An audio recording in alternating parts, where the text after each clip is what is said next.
একটি মেয়েকে পটাবার জন্য আমি বিতর্ক করেছিলাম, কিন্তু আজকে তোমরা এসছো, কেউ প্রধানমন্ত্রী হবা, কেউ হিলারি হবা। কি ভয়ঙ্কর মিথ্যা কথা! একটি মেয়ের চাহনি আমাকে যে প্রেরণা দিয়েছে, সেই প্রেরণা দিয়ে রাতে 2টা পর্যন্ত পড়েছি।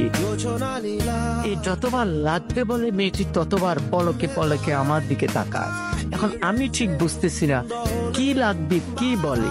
পরে আমি একটু উত্তেজিত হয়ে 4 জনকে ডাকলাম। কি সমস্যা, কি লাগবে? আপনার 4 জনে আমাকে ঘিরে দাঁড়িয়েছেন আমার জানালার সামনে। তখন বলবো তো বলে। বললো, ভাই আমরা হিরোইন বিক্রি করি, আপনাকে দেখে মনে হয় দারুণ ভাবে আপনি হিরোইন। বলে যে মেয়েটির কাছে আমি এয়ারপোর্টের সামনে নায়ক হয়ে উঠলাম, আখাউড়ায় হয়ে গেলাম হিরোইনসি, বাকি সময় আমি আর তার দিকে ভুলও তাকাইনি। কিন্তু মেয়েটি ওই হিরোইনসি বলার পর যে মুচকি হাসি দিয়েছে, সে হাসিটি আজও আমি ভুলিনি।